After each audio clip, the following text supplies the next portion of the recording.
Bom dia a todos, sejam bem-vindos ao webcast da Centauro, onde discutiremos os resultados do ano de 2020 do Grupo SBF.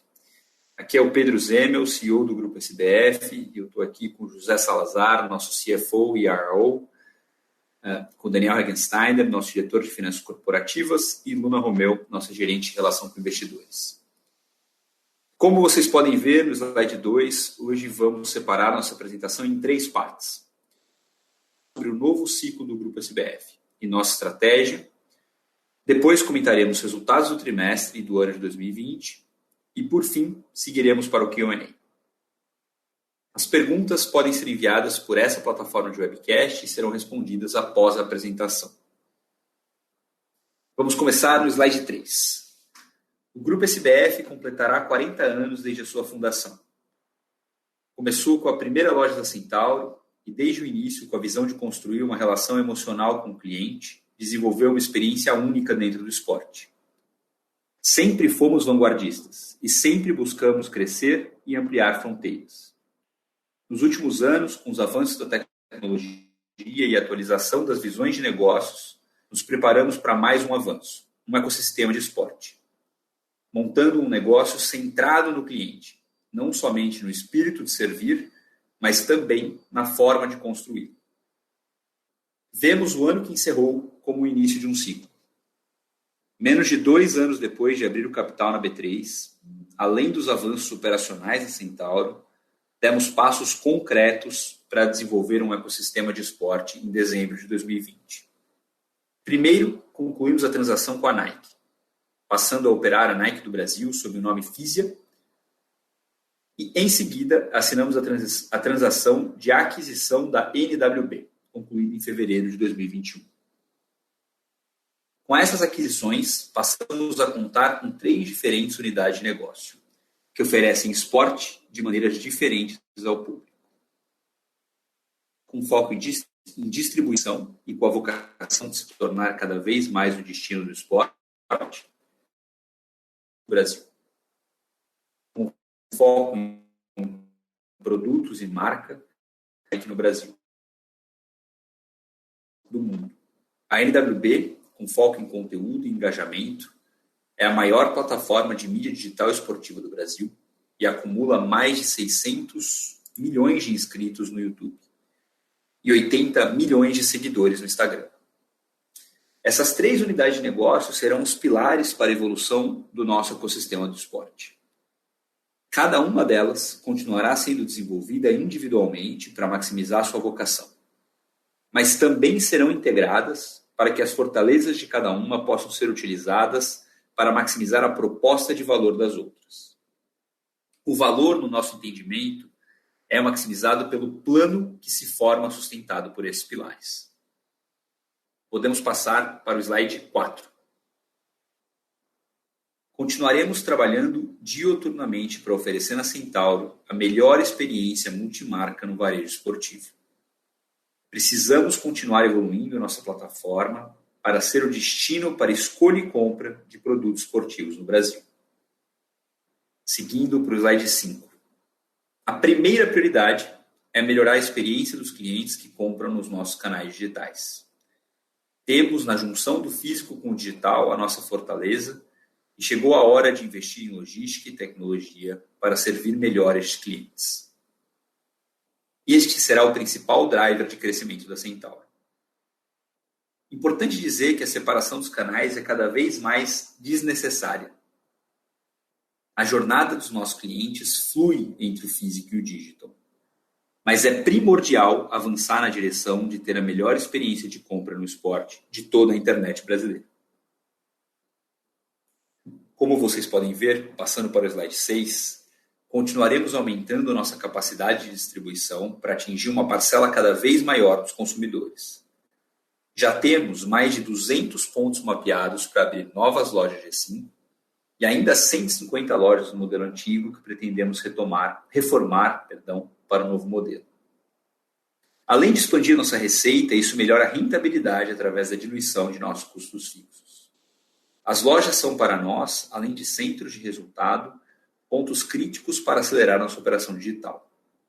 São hubs de contato com a marca de fulfillment e de aquisição de clientes. Esperamos avançar não somente no número de lojas, mas também nestes 3 pilares do papel das lojas. Podem seguir, por favor, para o slide 7. O resultado da Centauro em 2020 foi muito afetado pela pandemia. No entanto, o 4º trimestre de 2020 mostrou uma recuperação em relação aos trimestres anteriores. A margem bruta, um dos indicadores financeiros mais impactados no ano, foi 3,5 pontos percentuais abaixo do quarto trimestre de 2019, contra 5,9 pontos percentuais de queda no terceiro trimestre de 2020.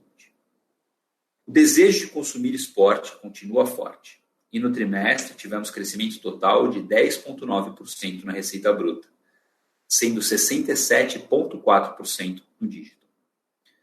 Nossa plataforma digital continua sendo uma importante alavanca de crescimento, e nesse ano alcançamos R$ 1 bilhão em GMV, um crescimento de 79% em relação a 2019. As vendas online representaram 35,6% das nossas vendas totais, e deste volume, 48% foram vendas em nosso aplicativo. Evidentemente, as lojas fechadas impactam nossos resultados.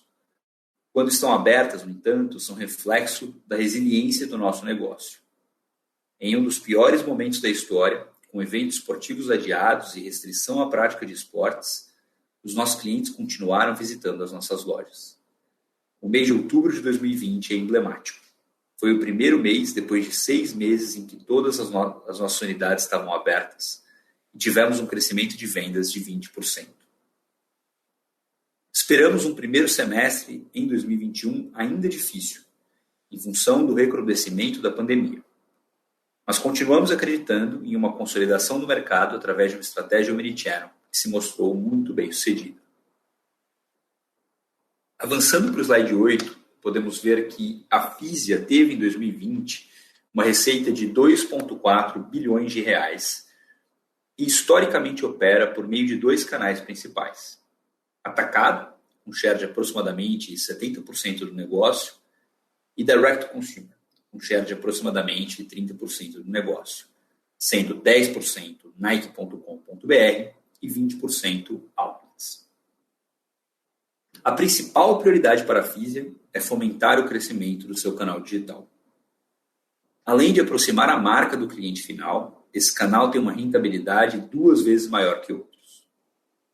Acreditamos que a força da marca Nike possibilitará à Fisia o crescimento acelerado de sua plataforma digital. No slide 9, temos as principais ações para entregar esse crescimento. Entre as principais, temos criar uma plataforma omnichannel, estratégia com resultados já comprovados na Centauro.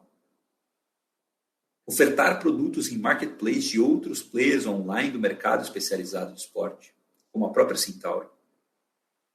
Aumentar a quantidade de SKUs ofertados e investir em marketing de performance de modo assertivo. Outra alavanca de geração de valor para a Fisia é a redução dos custos da operação. Já temos trabalhado em diversas ações nesse sentido, como reduzir os custos de operações de loja, integrar sistemas e analisar ganhos potenciais de integração da malha logística. O período entre a assinatura, em fevereiro de 2020, e o fechamento da operação, em dezembro de 2020, possibilitou não somente que a transição ocorresse sem falhas, como também que a operação de Fisia fosse rentável desde o primeiro mês. Agora, no slide 10, temos a nossa mais recente aquisição, a NWB. A NWB é uma das empresas pioneiras na produção diária de conteúdos focados em esporte, com seus 6 canais proprietários e sua vasta rede de afiliados, tendo em seu portfólio um dos maiores canais de esporte do mundo, o Desimpedidos. Seguindo para o slide 11, podemos ver que ela é uma fonte geradora de conteúdo para o público do esporte, atraindo organicamente uma alta demanda que cresce constantemente e pode ser monetizada de diferentes maneiras, como o social marketing, direcionado ao público do esporte, a criação e produção de peças publicitárias e campanhas de marketing esportivo para marcas, e o agenciamento de seus canais afiliados, influencers e creators do esporte.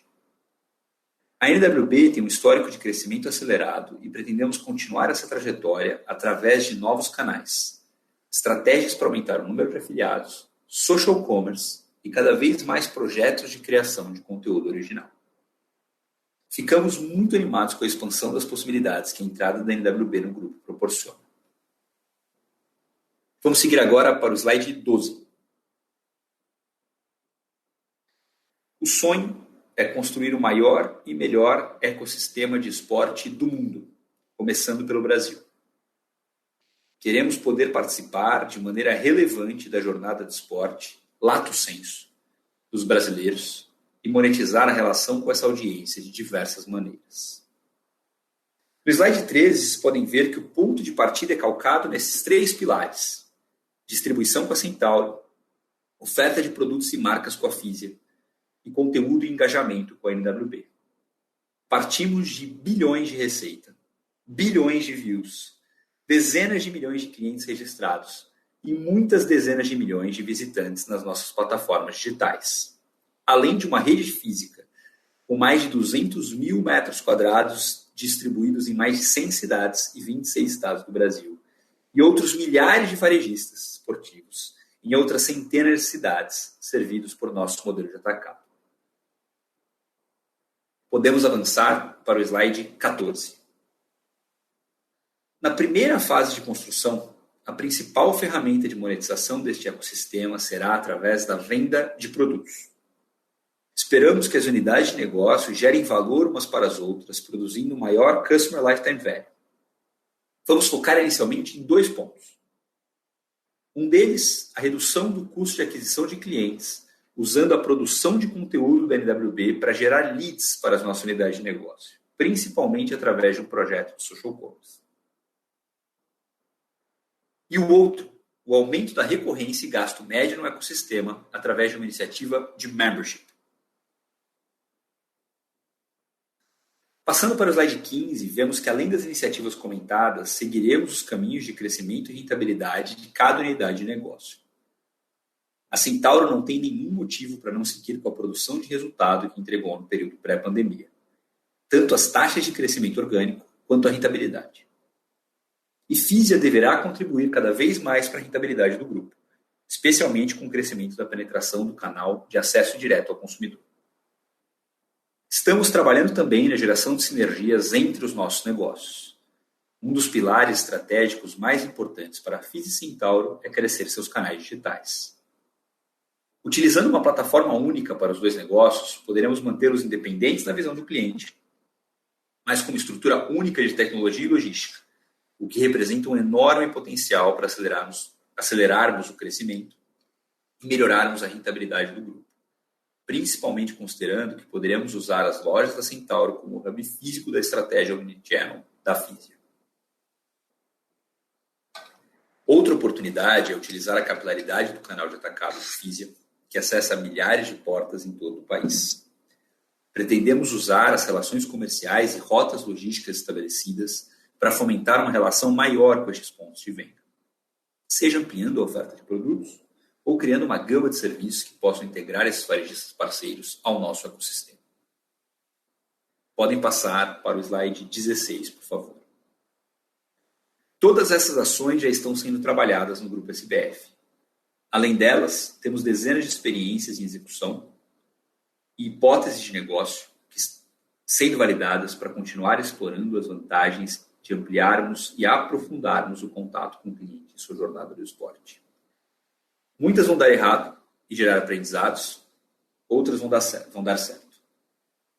Estamos comprometidos com a construção de um futuro melhor no esporte brasileiro e em gerar valor para nossos acionistas por meio dessa estratégia. Vamos impulsionar o esporte no Brasil e isso faz com que os nossos colaboradores acordem todos os dias sabendo que trabalham em função de um propósito maior. Nos orgulhamos muito em ver a qualidade dos talentos que temos conseguido atrair e reter para ajudar a construir nossa visão. Ficamos honrados com o engajamento dos parceiros estratégicos que compartilham da mesma visão e com quem esperamos colaborar na construção desse futuro. Somos gratos aos nossos clientes e sabemos que temos muito a melhorar para continuar merecendo nosso espaço na relação que construímos ao longo desses 40 anos. Nosso sonho é grande, sempre foi, desde a fundação da nossa empresa. Estamos confiantes com a nossa visão de futuro e temos cada vez mais clareza de como alcançá-lo. Com o que fizemos nos últimos meses, encerramos um ciclo em que operávamos apenas como Centauro e entramos em um novo ciclo, construindo algo maior, o ecossistema chamado Grupo SBF. Por isso, como vocês podem ver no slide 17, a partir de hoje, deixamos de ser negociados na B3 como CNTO3 e passamos a ser negociados sob o código SBFG3.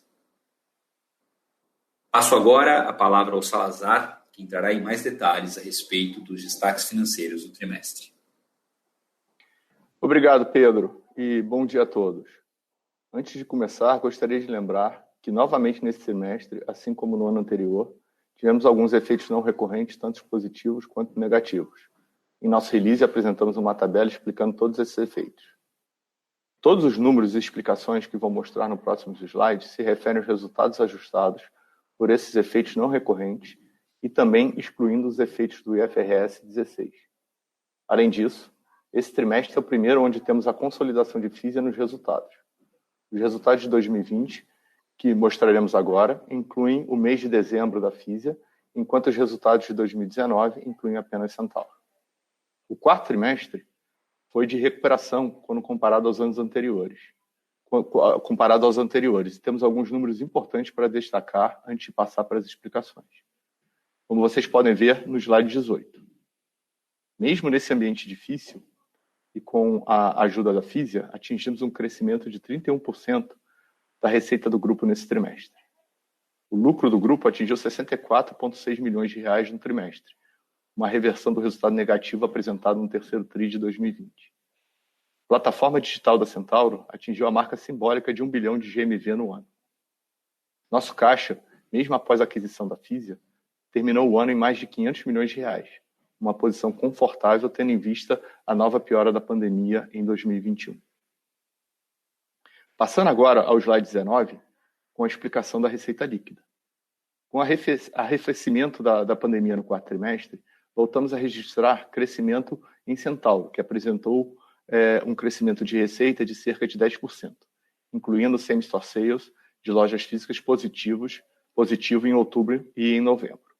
Em dezembro, um mês de alta aglomeração e com a piora da pandemia, o same-store sale voltou a ser negativo. Mas o número positivo de outubro e novembro nos mostra que, especialmente no nosso mercado, o consumidor está disposto a voltar às lojas quando a incerteza for reduzida. Os canais digitais das duas companhias se comportaram muito bem no trimestre. O GMV do digital da Centauro cresceu 70% no trimestre e quase 80% no ano, enquanto a receita do digital da Fisia, em dezembro, chegou a quase 20% da receita, incluindo o outlet da Fisia. Incluindo o outlet da Fisia, o DTC chegou a mais de 50%. Existe um fator sazonalidade importante aqui no caso de Fisia, mas mesmo assim, ficamos felizes com esse resultado. Olhando para a receita total do grupo, incluindo Fisia, crescemos cerca de 30% no trimestre e finalizamos o ano com uma queda de receita de cerca de 5%. Seguindo para o slide 20, temos uma queda de 3,1% de pontos de margem bruta da Centauro no trimestre, ainda em função do ambiente promocional causado pela pandemia. A dinâmica de preços vem se normalizando aos poucos e, consequentemente, nossa margem tem caminhado em direção aos seus patamares históricos. Outros fatores relevantes são o mix de canais com maior representatividade da plataforma digital, que apesar de ter margem EBITDA similar a lojas físicas, tem margem bruta menor do que as lojas físicas. E o mix de produto, com a categoria de futebol ainda com share abaixo do histórico. A margem bruta do quarto trimestre de 2020 apresentou recuperação de 1,5 ponto em comparação à margem do terceiro trimestre de 2020. E a cada mês, nossas margens retornam para níveis mais próximos da média histórica da companhia. Falando um pouco da margem de Fisia, que foi de cerca de 35%, margem bruta, quando assumimos a companhia, o estoque ainda se compunha majoritariamente de mercadorias adquiridas ainda na condição de subsidiária da Nike Global. Ao assumirmos as operações, as novas mercadorias passaram a ser adquiridas com base em um acordo comercial de distribuição, que tem preços maiores do que a operação subsidiária. Sendo assim, esperamos um decréscimo da margem bruta da operação conforme o estoque for se renovando. No slide 21, vemos que as despesas de vendas gerais e administrativas da Centauro cresceram 7,6% no trimestre e ficaram estáveis no ano. O crescimento das vendas digitais continuaram puxando as despesas variáveis, principalmente frete e marketing de performance. Por outro lado, as ações de contenção de despesas fixas que fizemos no início da pandemia foram responsáveis pela alavancagem operacional, já que as despesas cresceram menos do que as receitas. Por abrirmos poucas lojas no quarto trimestre de 2020, por causa também das ações de contenção da pandemia, tivemos pouco capex de nossos fornecedores, o que impactou negativamente a linha de outras receitas. Com a inclusão dos números de Fisia, as despesas totais do grupo cresceram para cerca de 25% no trimestre e 7,4% no ano. Seguindo para o slide 22, temos o EBITDA. A margem EBITDA da Centauro atingiu 10,1% no trimestre, uma queda de cerca de 4 pontos em relação ao quarto TRI de 2019, e uma melhora em relação ao terceiro trimestre de 20, quando foi próxima de zero. Podemos observar aqui que, em um cenário de pandemia mais leve, como foi o quarto trimestre de 20, a tendência é de recuperação de margem. O motivo principal para a queda de margem EBITDA é a queda de margem bruta explicada anteriormente. Se considerarmos o resultado de Fisia, o EBITDA do grupo foi similar ao apresentado no quarto trimestre de 19, aproximadamente R$ 120 milhões. Gostaria de lembrar aqui novamente que o resultado de Fisia está impactado positivamente por um custo de estoque menor do que o que teremos normalmente. Não esperamos, pelo menos por enquanto, uma margem EBITDA em Fisia nesses níveis que observamos em dezembro de 2020. Seguindo para o slide 23, temos as nossas despesas operacionais. Apesar de uma queda na margem, que atingiu 5,9%, o lucro líquido ajustado do grupo no trimestre foi similar ao quarto trimestre de 19, cerca de R$ 65 milhões. Podemos passar para o slide 24. Apresentamos mais um trimestre com boa geração de caixa operacional, inclusive superior ao terceiro TRI de 19, resultado das iniciativas para a geração de caixa tomadas durante a pandemia, da utilização de créditos fiscais e da geração de caixa da Fisia. O maior impacto do trimestre foi a aquisição da própria Fisia, por mais de R$ 1 bilhão. Nós já havíamos reforçado o caixa nos trimestres anteriores via o follow-on e via captações no mercado para fazer frente a esse desembolso. Por isso, mesmo com essa grande saída de caixa, terminamos o trimestre com mais de 500 milhões em caixa e uma dívida líquida, incluindo antecipações e parcelamentos de impostos, de cerca de R$ 250 milhões. Abrimos agora para perguntas que podem ser enviadas diretamente na plataforma do webcast.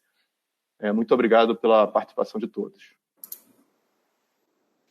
Vou pegar a primeira pergunta que a gente recebeu aqui, que é da Helena Vilares, do Itaú BBA. São duas perguntas.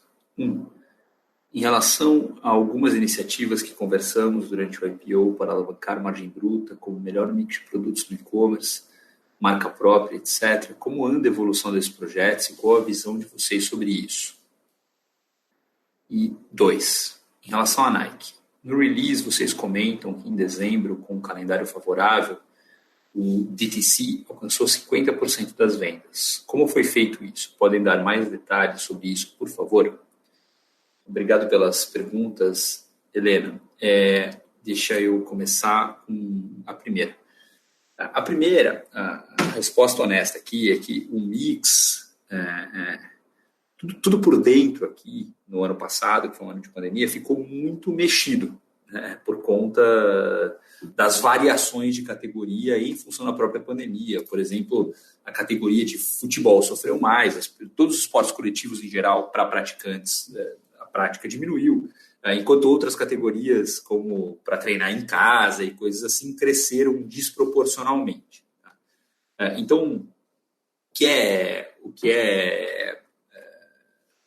o ano de 2020 é um pouco poluído para a gente olhar essas iniciativas. Dito isso, a gente não parou de trabalhar, né? Uma parte desse ganho de margem é em função de uma variação de mix por uma tendência de crescimento maior de categorias que têm margem melhor. Por exemplo, vestuário. O vestuário cresce mais ano após ano do que outras categorias e a margem média é maior. Tanto por uma necessidade de markdown menor, por menor notoriedade dos produtos, quanto por uma penetração maior de marca própria, que tem mais de 30% de penetração em vestuário. Isso continuou, né? Assim como as nossas iniciativas de aumentar a participação de produtos com margem maior dentro de cada categoria, como, por exemplo, através de uma estratégia de licenciamento. Então, a gente trabalhou muito nessas frentes e esse volume cresceu. E tão logo as coisas se normalizem, a gente espera que isso apareça nos resultados. Tá? Mas no ano de 20, sendo transparente e honesto, é muito difícil de apontar isso nos números em função das variações que foram muito maiores do que o normal por conta da pandemia. E com relação à Nike, tiveram duas coisas, tá? Uma contextual, também em função da pandemia, que nesse caso teve um efeito colateral positivo para o crescimento do direct to consumer, e outra já um grupo de ações que a gente começou a fazer que tem impacto no mais curto prazo. Então, o primeiro é o seguinte: com o fechamento ou a pior performance de lojas, né, em função da pandemia, é natural que o canal digital, Nike.com, tenha um crescimento desproporcional, né? Então, tem este ponto que fez com que Nike.com tivesse um tamanho muito grande em dezembro, né? O último trimestre, o que importa para a gente é dezembro. Mas também tiveram coisas que a gente fez, né? E uma que tem efeito imediato foi o mindset com que a gente trabalha marketing no digital, pensando que marketing é uma despesa variável e, portanto, especialmente nos momentos de crescimento, liberando mais verba de marketing, trabalhando isso como uma lógica de ROI e não como uma lógica de verba, como era feito anteriormente. E isso dá gás, especialmente em crescimento, né? Para um negócio que cresce, você dá mais gasolina para ele continuar crescendo. E isso já foi implementado imediatamente. Os projetos mais estruturantes para crescimento do e-commerce ainda não tiveram efeito e a gente ainda está trabalhando e eles vão ter efeito ao longo de 21.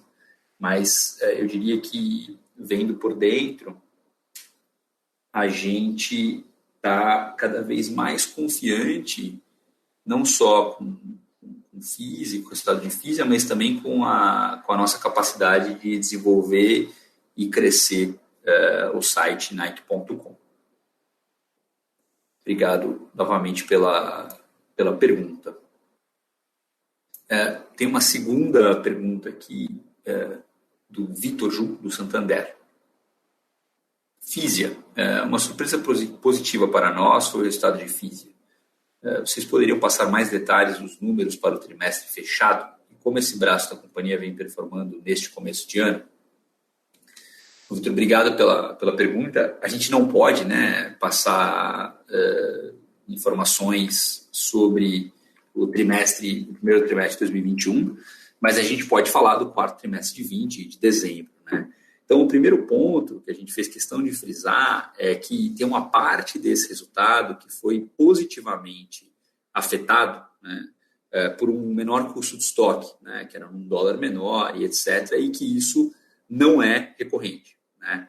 Então, esse resultado, de fato, se a gente elimina todos os efeitos que são não recorrentes, a gente chega num resultado positivo, de 2 dígitos baixos de EBITDA absoluto, aqui, um pouco mais de 10 milhões de reais de EBITDA absoluto, de um resultado limpo, né? Isso é, na nossa opinião, um resultado bom para um mês, né? Somente um mês de operação, que coloca a gente numa boa linha para entregar um resultado, na nossa opinião, acima do que era planejado para o ano de 2021, obviamente sujeito ainda aos efeitos do recrudescimento da pandemia, né? Mas num estado normal, a gente também está contente com esse resultado. Aqui tem alguns efeitos. Um efeito foi efetivamente tempo que demorou para apreciação e decisão dos órgãos regulatórios, etc., e a demora que teve entre a assinatura e o fechamento, possibilitou que a gente começasse a operar desde o primeiro dia, já com várias sinergias implementadas. Então, as sinergias de D&A, os times de finanças, RH, essas coisas já foram capturadas desde o primeiro dia da operação. A segunda coisa foi a nossa possibilidade de estruturar esse crescimento e ajustes na operação de Nike.com também de partida, né? Então, acho que esse tempo ajudou a gente a se organizar e a entrar. Então, de uma maneira geral, olhando o cenário para frente, a gente está mais confortável e otimista assim, com o resultado de Fisia, que desde o ano passado tem sua operação dos primeiros 9 meses do ano já com o custo redeado, né? E uma boa parte dela vendida também para o modelo de atacado. Então, a gente está também bastante confiante que Fisia vai ser contributivo para o resultado do grupo no ano de 2021. Só um minutinho aqui para eu ler as próximas perguntas. Lazar, você me ajuda aqui com essas próximas? Sim. A gente está... Eu não li a pergunta, tá? Desculpa. Caso Herrera, da Condor, e Vitor Jun, do Santander.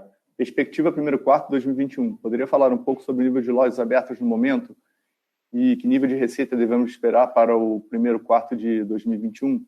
Como o primeiro trimestre de 2021 já está praticamente encerrado, gostaríamos de saber quais tendências deveríamos ver ou esperar para esse período. Já estamos começando o segundo trimestre de 2021 bem pior do que o ano passado em termos de restrições. Como isso pode afetar os resultados do segundo trimestre? Então, são 3 perguntas que são basicamente as mesmas, né? Basicamente, a gente está com muitas lojas fechadas, né? Estamos com restrições muito fortes em vários estados do país. E, sem dúvida nenhuma, a gente tem uma situação parecida com a do ano passado, onde as lojas fechando, a gente tem um impulso no e-commerce, né? O e-commerce continua performando bastante bem. Então, a gente vai passar por uma situação bastante parecida com a do ano passado, onde a gente vai negociar os aluguéis, né, com os shoppings, etc. A gente não vai estar tomando algumas medidas específicas de ajuste de quadro, mas muito pontuais, porque a gente acredita que a economia vai retomar, né, que a pandemia vai arrefecer, mas os próximos meses, sem dúvida nenhuma, vão ser meses mais difíceis para a gente. Vou pegar a próxima aqui, do Felipe Cassimiro, do HSBC. Sobre Centauro, gostaria de saber se há alguma atualização no plano de abertura de lojas físicas. Existe alguma chance de redução no número de aberturas para 2021? Caso seja o cenário, existe alguma possibilidade de aceleração nos próximos 3, 4 anos para compensar esses atrasos? E 2, sobre os novos canais, vocês poderiam elaborar um pouco mais sobre o projeto de canal de social commerce? Ajudaria a entender sobre o cronograma de implementação e qual é a expectativa de contribuição desse canal no online. Obrigado, Felipe, pelas perguntas. Na primeira, a gente não espera um atraso na abertura de loja 2021. A gente tem contratos assinados em lojas que a gente gosta muito e que parecem ser bons investimentos.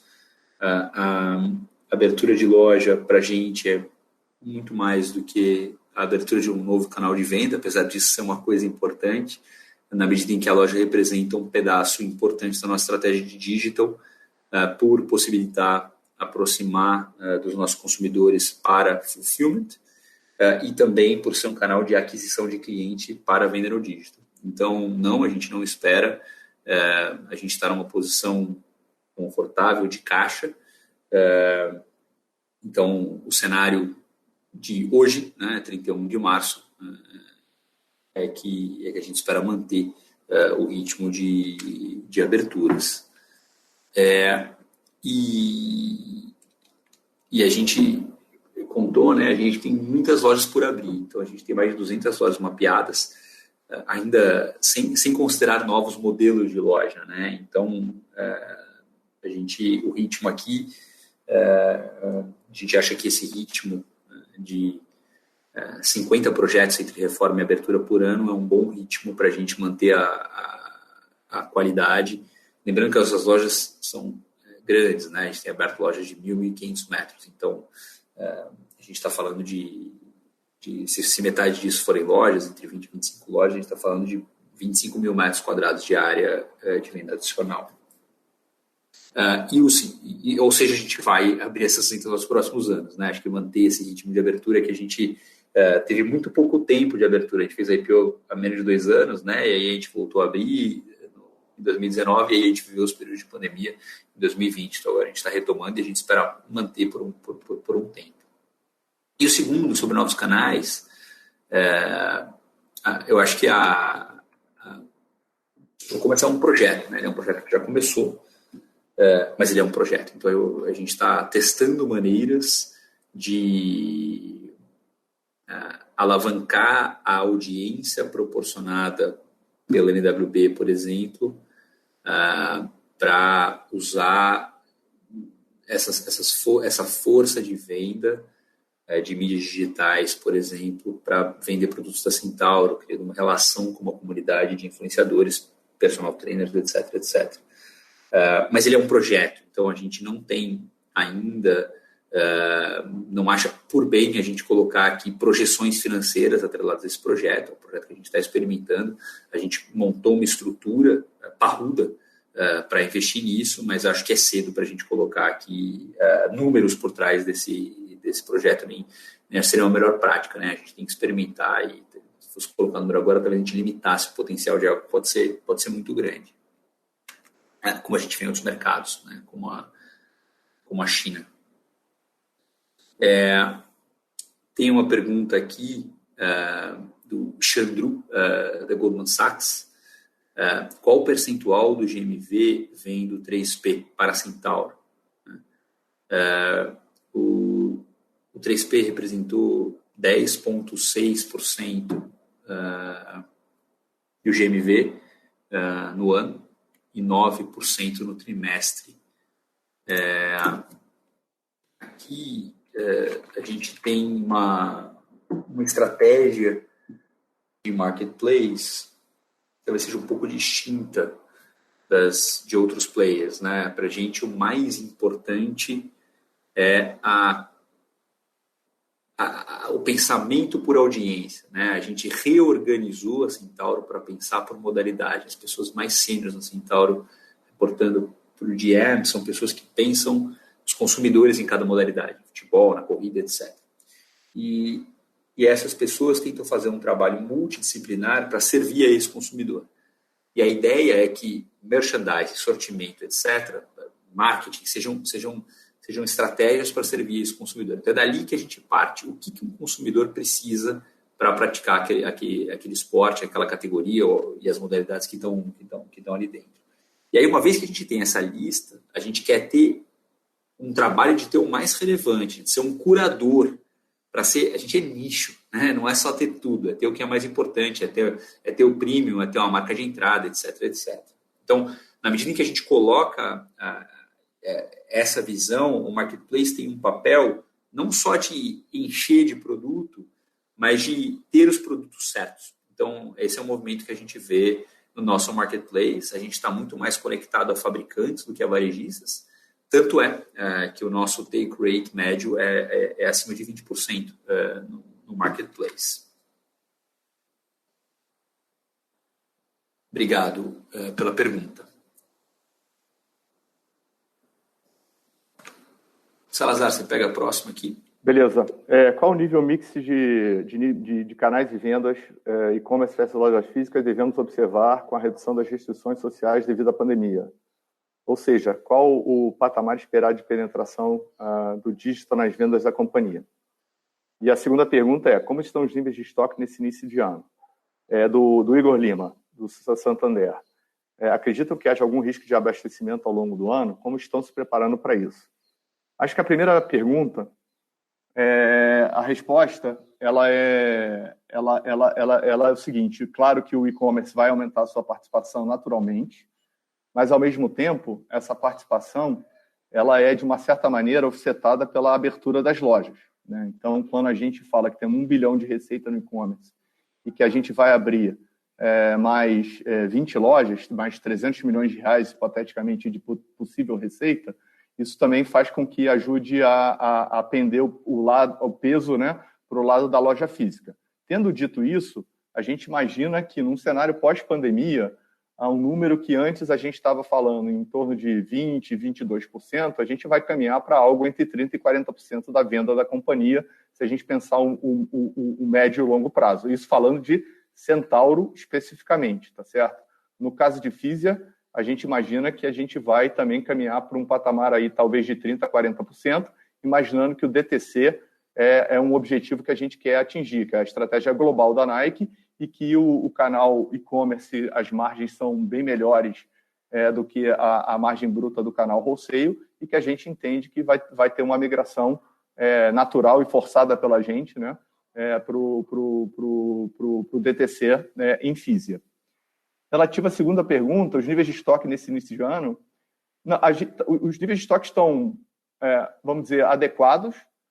Obviamente que se a pandemia durar bastante tempo, algum tipo de ajuste a gente pode vir a fazer, até o contrário, não receber produto, né, nesse sentido, e a gente não acredita em risco de desabastecimento, né? Tanto em Fisia quanto em Centauro, a gente acredita que está com o nível de estoque adequado para o crescimento que a gente imagina. E no caso de uma pandemia mais longa do que a esperada, a gente tem sempre a possibilidade de não receber produto e a gente vai fazer esses ajustes. Mas falta de abastecimento ou desabastecimento, a gente acredita que não tem risco, não. Vou pegar aqui a próxima, do Wagner Salaveiro. Desculpa se eu pronunciei errado, Wagner da Quantitas. A construção do ecossistema de esporte implica, pela forma como vocês ilustram nos slides, outras operações ou unidades de negócio. Podemos esperar mais aquisições, atividades de M&A no curto, médio prazos? Obrigado, Wagner, pela pergunta. E acho que sim, né? No médio prazo, sim. A gente entende que para a gente estar presente em todos os pedaços da jornada esportiva dos clientes e chegar ao nível de profundidade que a gente precisa, a gente tem que conectar com esses clientes através de diversos ângulos. E a gente tem várias estratégias para fazer isso. Então, a gente pode fazer isso através de aquisições, através de desenvolvimentos internos, né, de inovação orgânica, através de parcerias, etc. Então, a M&A é sim uma estratégia, a gente montou um time e a gente olha ativamente. No curto prazo, ou seja, nos próximos... no ano de 2021, né, no restante do ano de 2021, a gente não imagina fazer nenhum grande movimento de M&A, nenhum grande movimento de M&A. A gente pode fazer movimentos menores. Isso porque a gente entende que a prioridade para o ano é fazer os testes dessas sinapses e da relação entre as unidades de negócio para provar a tese do ecossistema como gerador de valor, para daí sim a gente alocar capital aonde o maior valor for gerado, né? Então, o que a gente quer esse ano primeiro mostrar que os leads e os views e o engajamento da audiência da NWB gera venda de produto na Centauro em Fisia. E segundo, que a gente é capaz de promover um modelo de membership que faça com que os clientes tenham uma recorrência maior e gastem mais dentro do ecossistema por criar vantagens cruzadas entre as nossas unidades de negócio. Então, essa é a prioridade. Dito isso, a gente está muito atento e especialmente a movimentos menores. Acho que logo teremos novidades do ponto de vista de mais clareza de como que a gente vai atacar a nossa relação com startups do setor e etc. Então, resumindo, M&A é uma estratégia, não é a única, mas é uma estratégia. No médio e longo prazo, sim, imaginamos fazer. e no curto prazo somente transações menores, porque o foco vai estar em conectar as pontas entre as unidades de negócio que a gente tem hoje. Aí tem uma pergunta aqui do Francisco Forpus. Como está a evolução do omnichannel das lojas pequenas do interior às cidades menores? Esse projeto foi um dos projetos que a gente parou no ano passado, tá? Na época que veio a primeira onda, começou a pandemia,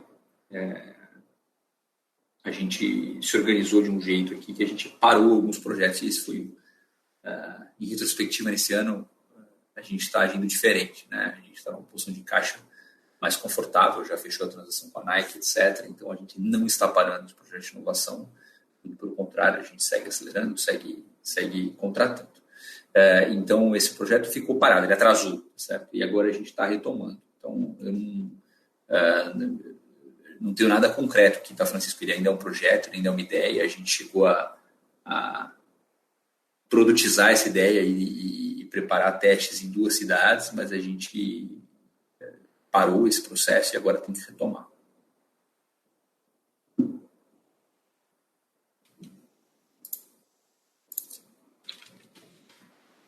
Tem uma pergunta aqui do Rafael Teixeira.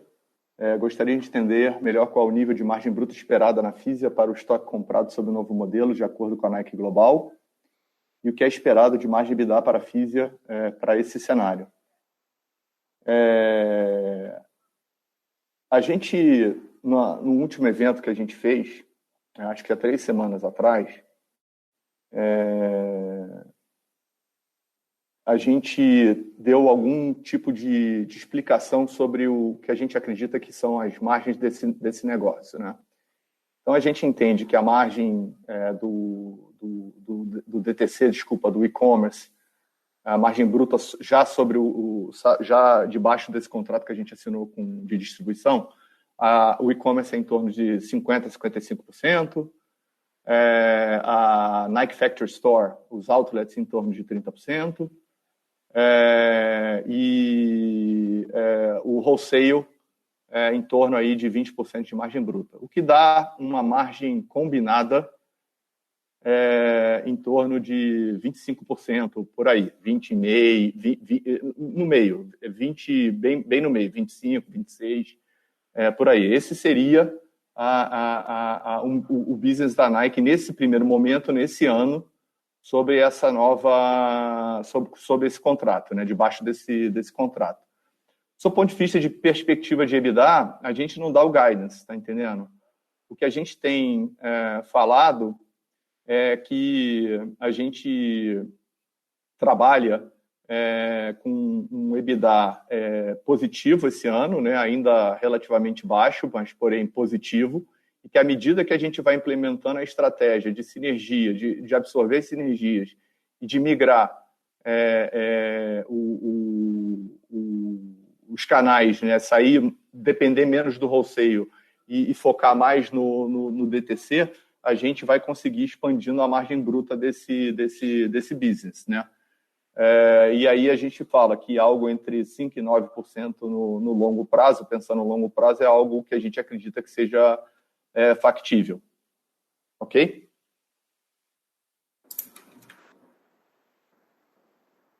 Tem uma pergunta aqui, Felipe Rached, da Goldman, se a gente poderia dar mais detalhes sobre como estão caminhando os processos de negociação dos contratos de aluguel.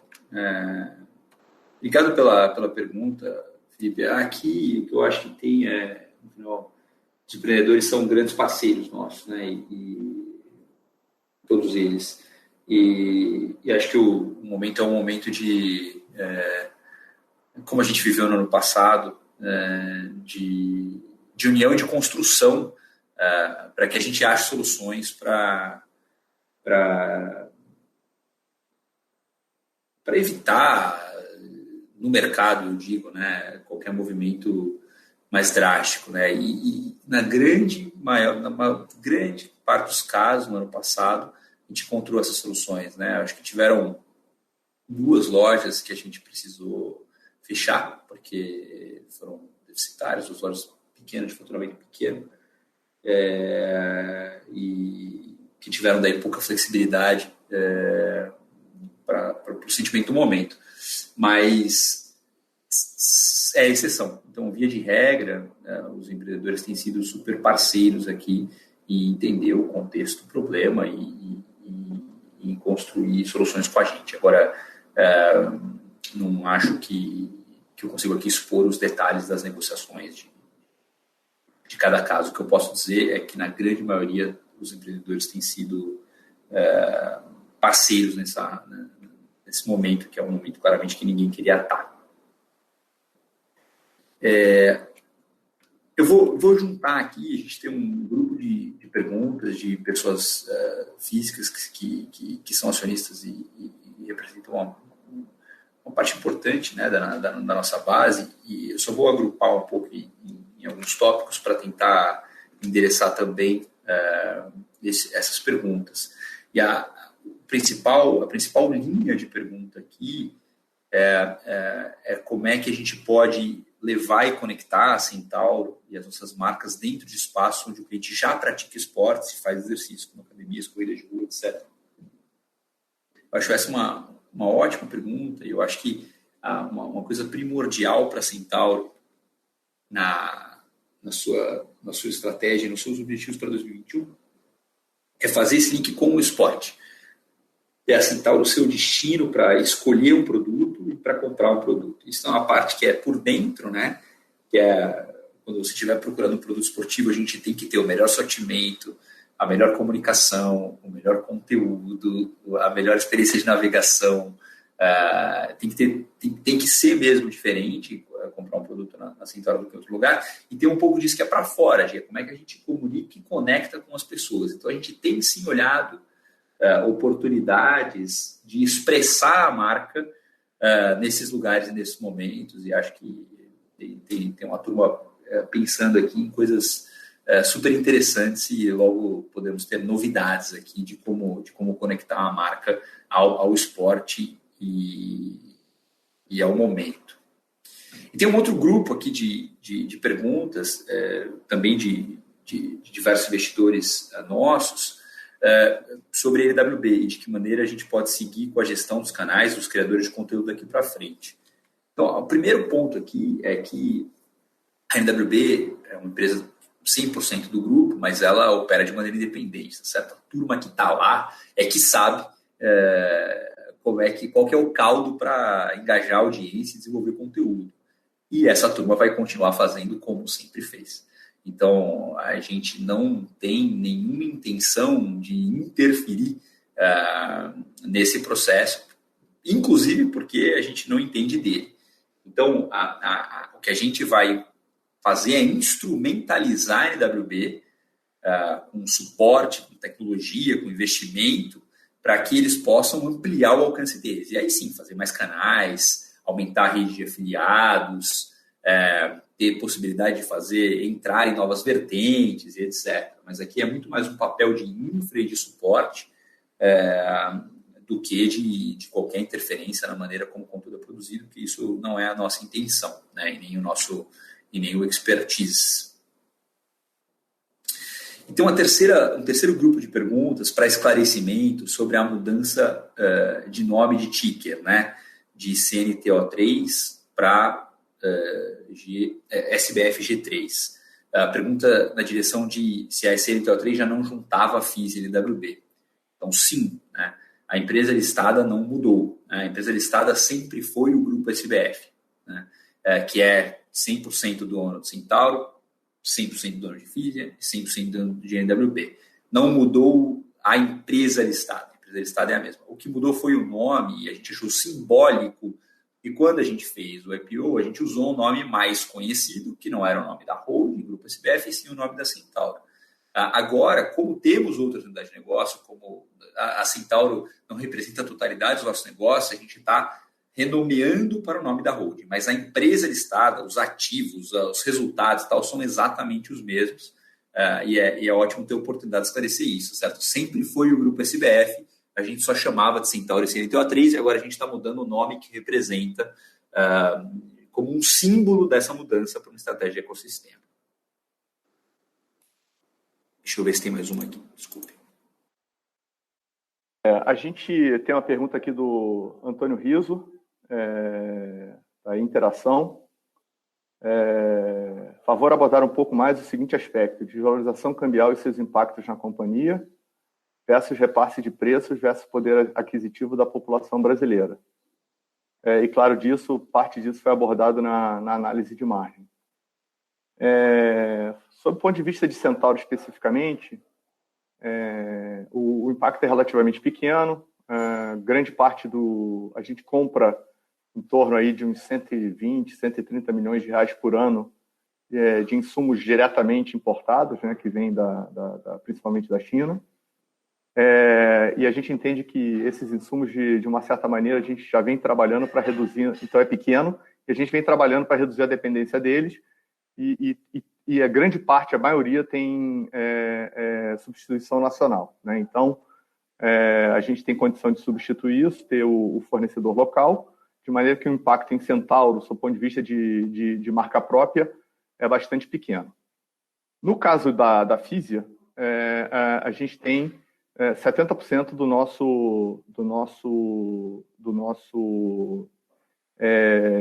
da nossa compra importada e 30% local, 65%, 35%, na verdade. A gente tem um trabalho na parte de curto prazo, obviamente, essa coleção, o ano de 2021 especificamente, eu diria para você que ele já está absolutamente sob controle, no sentido de que a gente já fez hedge de todas as 4 coleções que a gente tem para o ano, tá certo? Começando assim que a gente comprou a empresa, né? Então, eu diria que nesse ano especificamente, a gente não tem nenhum impacto se o dólar, nesse momento, está a 5,40, 5,20 ou 5,50, porque a gente fez o nosso hedge todo a um patamar em torno aí médio de 5,20, 5,23, tá certo? Então, os preços que a gente está vendendo a coleção nas lojas já estão com a sua margem bruta garantida para esse ano. Obviamente que para o ano que vem, a gente primeiro vai começar a fazer um trabalho de aumentar o share do produto local nessa equação. É um trabalho que demora um certo tempo, obviamente, não é rápido da noite para o dia, mas a gente quer aumentar esse share. E para o curto prazo, a gente tem sempre as sinergias que a gente vai buscar, né, para a gente conseguir ganhar produtividade, sinergias essas de mix de canais, sinergias de ver os produtos especificamente, substituição de produtos, né, por produtos com uma margem melhor. A gente vai fazer todo um trabalho específico para isso. E também a gente vai tem sempre a alavanca, obviamente, do aumento de preço. Claro, pode existir uma elasticidade na demanda? Sim, pode, mas a gente acredita que a Nike é uma margem relativamente forte e, eventualmente, o que pode acontecer é uma substituição no produto, né? Eventualmente, o produto que ficou um pouco mais caro, o consumidor pode, né, fazer um downgrade ainda assim na marca Nike e comprar um produto com um preço menor, porém, ainda assim, trazendo um retorno positivo para a gente. Então, eu diria que, resumindo essa resposta, ter um projeto de longo prazo de depender menos da importação. No curtíssimo prazo, o resultado está garantido porque a companhia está garantido do seu ponto de vista de margem, obviamente, né? Nós temos uma pandemia. Está garantido porque a gente fez os hedges todos já no início do ano. E, especificamente para o ano que vem, a gente vai trabalhar, se o dólar estiver mais alto, a gente vai trabalhar as alavancas de preço e alavancas de mix de produtos para ter certeza que a gente não tem uma elasticidade muito grande. Eu acho que essa é um resumo da resposta. A gente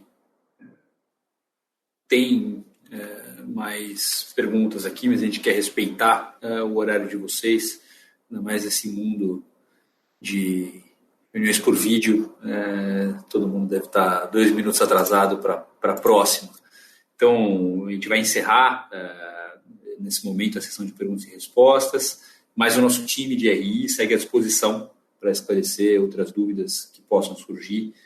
Para a gente é muito bom poder manter esse diálogo. A gente tem tentado ser o mais transparente possível na nossa comunicação. Então, obrigado a todos pela participação no nosso call de resultados.